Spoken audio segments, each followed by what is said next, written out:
করছে কেন? প্রশাসন জবাব চাই।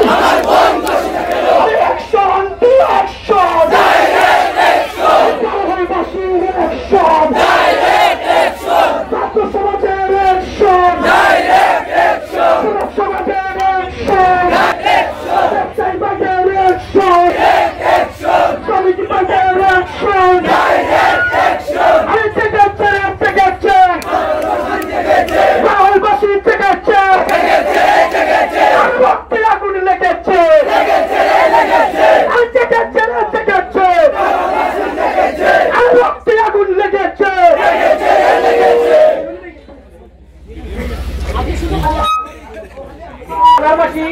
আমরা একটু আগে সাগরী বাস স্ট্যান্ডে এক বিরাট প্রতিবাদ সভা এবং মানববন্ধন করেছি। আপনারা হয়তো সেখানে অনেকে উপস্থিত হতে পারেন নাই, কিন্তু আমরা